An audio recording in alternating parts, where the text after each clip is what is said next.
I wanted to just briefly bring up the Nickelodeon, the fellowship.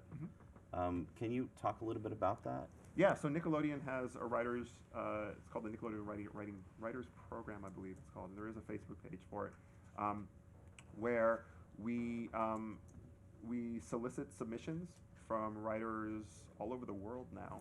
It's international, um, and the writers who submit themselves go through a series of we Nickelodeon executives and writers read their materials, and we gets whittled down to a small group that goes through a series of interviews, first I think on the phone and then in person, until finally we have it's usually somewhere between 3 to 5 writers per year that are officially become Nickelodeon in the Nickelodeon Writers And Program. they submit specs of existing Nickelodeon shows or Yes. original? No, projects? not Nickelodeon shows. It's specs of his existing shows. Just existing shows. Right.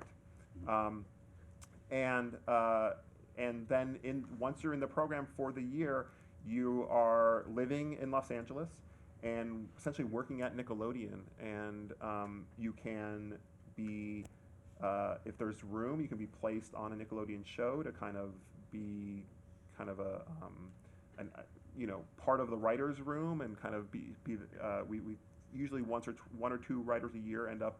I try to get them on my shows and try to get them in the room and working on the show. We just had one of the Nickelodeon writers spent the last year in the School of Rock room, and the year before that, someone spent it in the Thunderman's room. You could be working on the animated side as well, and the animation studio.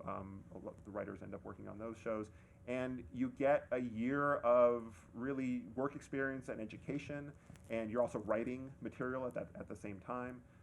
So hopefully by the end of that year, you have new material that you've been sort of supervised and help with. Hopefully by that time you're also ready to get a job on staff. And obviously the best success stories are the ones where the writers graduate from the program right on to Nickelodeon shows.